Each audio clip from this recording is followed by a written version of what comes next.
সম্প্রতি আলোচনার কেন্দ্রবিন্দুতে রয়েছে যুক্তরাষ্ট্রের কুখ্যাত যৌন অপরাধী অ্যাপস্টাইনের গোপন ফাইল, যেটিকে বলা হচ্ছে যৌন অপরাধ, ক্ষমতা আর গোপন আন্তর্জাতিক যোগাযোগের এক অন্ধকার অধ্যায়ের নাম।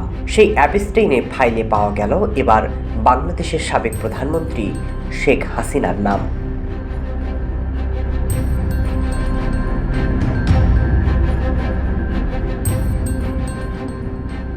গবেষণা, দাতব্য প্রকল্প, জলবায়ু উদ্বাস্তু, রাজনীতি থেকে শুরু করে ব্যবসায়িক যোগাযোগ সব মিলিয়ে জেফরি অ্যাপস্টাইনের বৈশ্বিক নেটওয়ার্কে বাংলাদেশের উপস্থিতি ছিল বিস্ময়করভাবে বিস্তৃত।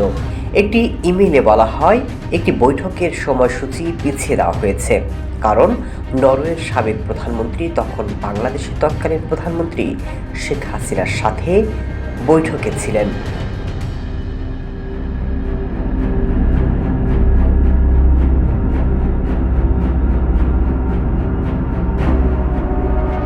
আরেক নথিতে দেখা যায় অ্যাপস্টাইন বিকাশ নিয়ে একটি নিবন্ধ পড়েন। তিনি জলবায়ু পরিবর্তন সংক্রান্ত বহু প্রবন্ধ সংগ্রহ করতেন।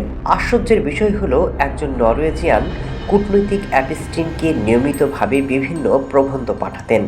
সেগুলোর মধ্যে অন্যতম বিষয়ের পাশাপাশি বাংলাদেশের রাজনৈতিক খবরও থাকত।